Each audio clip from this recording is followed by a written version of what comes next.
Bienvenue dans cette édition de votre émission Coach, j'ai une question. Comment puis-je utiliser les congés de Pâques de manière productive? Le coach Valère Flamy nous apporte des éléments de réponse. Bonsoir à tout le monde. Et je souhaite particulièrement de très bons congés de Pâques à nos élèves des lycées et collèges du Cameroun, à nos étudiants des grandes écoles. C'est vrai que je sais que vos congés de Pâques sont très brefs, mais toujours est-il que ce soir, je voudrais particulièrement vous faire un coucou. Ce soir, nous allons répondre à une question effectivement qui concerne le congé de Pâques, qui est de savoir comment gérer avec efficacité ces congés de Pâques. Comment est-ce que tu peux bien gérer tes congés de Pâques et sortir étant beaucoup plus déterminé d'aller plus loin et sortir avec beaucoup plus de force d'aller plus loin. Dans cette vidéo, je vais te donner 4 éléments, 4 clés, ou bien 4 possibilités qui peuvent te permettre de bien gérer tes congés de Pâques. C'est un joyau quand tu sais gérer tes congés de Pâques. Ça peut être vraiment une clé qui te propulse quand tu sais gérer tes congés de Pâques. Donc si tu es nouveau sur notre chaîne YouTube, je t'encourage à t'abonner immédiatement, à cliquer sur la cloche de notification pour ne rien rater sur toutes les vidéos que nous allons mettre à ta disposition qui pourront t'intéresser afin de te conduire dans l'excellence sur le plan académique et de rassurer une insertion professionnelle de qualité. Je t'encourage également à partager massivement la vidéo. Tu peux également, pendant que tu nous écoutes, partager avec nous en commentaire ce que tu penses de la question. Partage-nous en commentaire, avec nous en commentaire ton expérience. Ça peut nous aider, ça peut aider tous ceux qui nous suivent. Tu désires intégrer une grande école, une faculté telle que Polytech, FASA, École des Travaux, IUT, École de Poste, Faculté de Médecine, ESTIC, IDE et bien d'autres? Rejoins Leaders Corporation, nous sommes la garantie d'une préparation optimale avec une méthode testée et prouvée depuis les 12 dernières années. Inscription déjà en cours, date de début 3 juin 2024. Rendez-vous dans tous nos centres partout au Cameroun. Donc, comme je disais tantôt, bien gérer ces congés de Pâques peut vous permettre d'attaquer le 3e trimestre avec beaucoup de puissance, avec beaucoup de dextérité, avec beaucoup d'engagement, avec beaucoup de détermination, afin de vous rassurer une réussite totale de notre année scolaire. Alors, tout ça, il y a quelques petits éléments que vous pouvez, avec des attitudes que vous pouvez adopter, avec des astuces que vous pouvez mettre en place si vous voulez vraiment sortir avec cette énergie, avec ce tonus-là. Le premier élément, c'est que les congés peuvent te permettre d'assister sur le 3e trimestre. Tout dépend de si tu as bien fait le 1er et le 2e trimestre ou pas. Parce que la façon de gérer tes congés dépend de si tu es à jour, en avance ou en retard de phase par rapport au programme, aux objectifs pédagogiques. Par exemple, quand j'étais en terminale, avant qu'on commence l'année, l'année où j'ai eu le bac, avant qu'on commence l'année scolaire, il y avait des chapitres que j'avais été allé étudier. Parce qu'ils savaient que c'était dur, c'était compliqué. Il y avait des chapitres qui étaient allé étudier, donc il y avait certaines choses sur lesquelles j'étais en avance de phase. D'autres sur lesquelles je pouvais être en retard de phase. Et d'autres sur lesquelles je pouvais être en phase. Ça veut dire qu'il est important, quand tu engages ton 2e trimestre, tes congés de Pâques, de savoir, est-ce que par rapport aux objectifs, est-ce que je suis en phase? Est-ce que c'est bon? Est-ce qu'en maths ça va? En philosophie ça va? En allemand ça va? En histoire ça va? Est-ce que ça va? Est-ce que c'est trop mauvais? Est-ce que tu es trop avancé? Ne vous y trompez pas. Quand je parle de trop avancé, vous croyez que c'est la blague. Il y a tellement d'étudiants qui sont extrêmement avancés. Nous avons des cas, je ne veux pas juste citer les noms, parce que tout le monde, je n'ai pas pris l'autorisation de citer les noms. Mais nous avons des cas, que ce soit à Polytech, que ce soit à Faculté de Médecine, que ce soit dans les terminales au lycée, qui ont une avance terrible sur leurs camarades. Donc tu n'es qu'en avance de phase. Donc en fonction de si tu es en avance de phase, ou en retard de phase, ou en phase avec les objectifs pédagogiques, ou tes propres objectifs, tes congés peuvent être gérés autrement. Comme je l'ai dit, le premier élément, c'est qu'en fonction de ces 3 paramètres, est-ce que tu es en phase, en avance de phase, ou en retard de phase par rapport aux objectifs, tu peux décider à anticiper sur le 3e trimestre ou te préparer ou chercher à te rattraper. Pour quelqu'un qui est en avance de phase, il faut qu'il anticipe sur le troisième trimestre. Il commence à faire la planification du troisième trimestre. Le troisième trimestre est très court cette année. Moins de 6 semaines. Donc tu dois anticiper. Le troisième trimestre, qu'est-ce que j'ai fait? Comment est-ce que je gère les 6 semaines, semaine après semaine? Donc tu dois prendre le temps pour planifier dans le troisième trimestre, organiser. Donc il y a les vidéos que nous avons fait sur comment organiser, comment faire la planification, comment définir les objectifs, comment les organiser, les emplois de temps et tout et tout. Donc tu vas aller écouter ça, tu ne vas pas écouter. Donc tu anticipes, tu planifies ton troisième trimestre.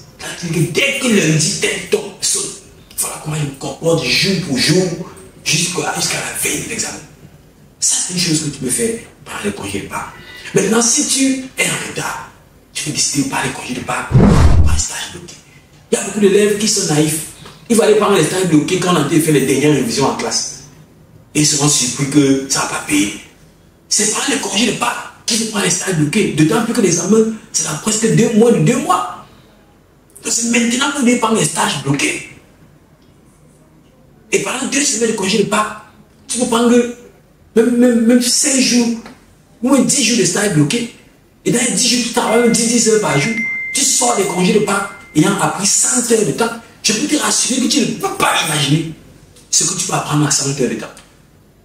Ou bien tu prends même 6 jours de stage bloqué et tu t'arrêtes à travailler 15 heures par jour. C'est possible de travailler 15 heures par jour. Stage bloqué. Travailler, manger, dormir, travailler, manger, dormir. Si tu bouges un peu, c'est pour aller laver peut-être les assiettes, les travaux ménagers, pour ceux qui ont les travaux ménagers. Le reste, c'est travailler, manger, dormir, travailler, manger, dormir. Donc tu travailles, tu te reposes, tu dors, travailles, tu te reposes, tu travailles, travailles, tu te reposes, tu manges, tu travailles, ainsi de suite. S'il y a des travaux ménagers, donc si tu travailles 15 heures de temps par jour, par exemple, il va rester 9 heures. À 9 heures, là, tu peux dormir 5 heures. Il reste 4 heures. Tu fais les travaux ménagers 1 heure. Il reste 3 heures. Les 3 heures sont les pauses entrecoupées entre les 15 heures de temps là. Ça, c'est pour quelqu'un qui est très en retard dans le programme. Moi, je vous dis quelque chose que j'ai expérimenté quand j'étais en première. Quand j'étais en première, mon année de la première n'était pas bien déroulée parce que mon temps à jouer au football, compétition sur compétition, interclasse, compas, festi et tout, et jouer partout, Fenasco. Et à la fin de l'année, je voyais fou. J'ai pris 10 jours de stage bloqué. Je n'encourage pas ça. Parce que je vous dis souvent que moi qui vous parle, j'ai connu aussi la médiocrité très profondément. Avant d'être aujourd'hui en train de travailler à l'excellence. Et à cette époque-là, je n'avais pas encore connu ce que je vous apprends aujourd'hui. Et honnêtement, j'ai pris un stage bloqué de 10 jours où j'ai bûché minimum 10 heures par jour. Et je savais passer mon probatoire parmi les meilleurs de ma classe. Donc, pendant les congés de Pâques, vous pouvez travailler 100 heures de temps. Donne-toi pour cet objectif. De travailler 100 heures de temps. Ou bien 80 heures de temps. Tu vas te rendre compte que les choses que tu vas travailler, tu vas arriver au travail tu mets comme max. Ce n'est pas l'amusement. Surtout s'il n'y a rien d'autre à faire. Tu travailles, tu dors, tu fais des distractions. Oui.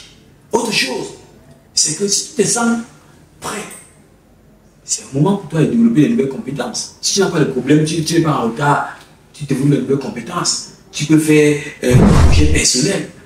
C'est-à-dire que tu commences à réfléchir sur un projet personnel, tu peux aller apprendre des nouvelles compétences sur Internet, tu peux faire du bénévolat, tu peux aller quelque part travailler, tu peux pas s'en venir dans une entreprise, peut-être d'un parent, d'un oncle, d'un aîné, aider, même seulement arranger les courriers, ça te permet d'acquérir des petites compétences et tout ce qui va avec. Donc c'est ça qu'il s'agit. Donc tu peux développer des nouvelles compétences à travers sur Internet, apprendre des petites choses, le marketing, c'est même quoi, depuis on parle de l'intelligence artificielle, c'est même quoi, tu peux utiliser ce temps pour te cultiver, si tu es en avance de phase. Et enfin, l'une des choses qui est très importante, que tu sois en avance de phase, en retard de phase ou en phase, il est important de mettre l'ordre dans ton environnement de travail. Le troisième trimestre va aller très vite. Très vite. Donc il va anticiper. Il y aura sport de l'examen au troisième trimestre. Commencez à voir comment tu vas organiser ça. Est-ce qu'il faut aller acheter le maillot et tout, ce n'est pas maintenant que tu vas l'acheter. Il y a les examens blancs. Il y a telle chose. C'est maintenant qu'il faut faire. Il y a un prépa concours sur lesquels il faut anticiper. C'est maintenant qu'il faut te prescrire à Leaders Corporation pour réserver ta place, pour ne pas avoir les mots de tête, pas peur de l'examen. C'est le moment de créer.